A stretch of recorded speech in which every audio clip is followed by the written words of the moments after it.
দর্শক, পিএসএলে আজ পেশোয়ার জালমিসের বিপক্ষে বল হাতে রেকর্ড করলেন রিশাদ। বল হাতে নিজের জাত চেনালেন তিনি। রিশাদের বিধ্বংসী বোলিংয়ে এদিন সর্বোচ্চ জয়ের দেখা পায় লাহোর কালান্দার্স, আর এদিন ম্যাচ সেরা হন রিশাদ। দর্শক, ভিডিওটি না টেনে সম্পূর্ণ দেখার অনুরোধ রইল। দর্শক, সুপার 4 নিশ্চিত করতে পেশোয়ার জালমিসের বিপক্ষে খেলতে নেমেছে রিশাদের দল লাহোর কালান্দার্স। তবে এদিন ম্যাচ শুরুর আগে হঠাৎ বৃষ্টি শুরু হয়। তবে এদিন খেলা হয় কেবল 13 ওভার করে। তবে এদিন আগে টস জিতে ব্যাটিং করতে নেমেছে রিশাদের দল।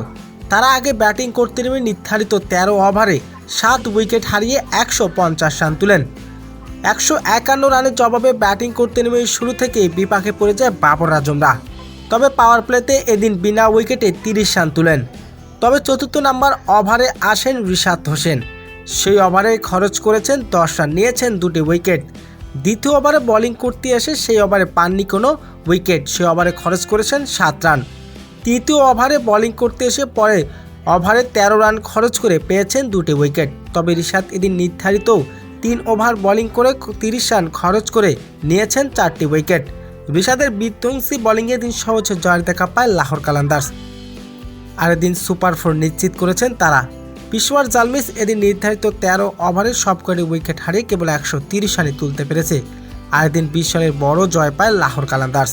তো দর্শক, রিশাদের এমন বিধ্বংসী বোলিং আপনার কেমন লেগেছে? দর্শক, জানিয়ে দিন আপনার মূল্যবান মতামতটি কমেন্ট বক্সে।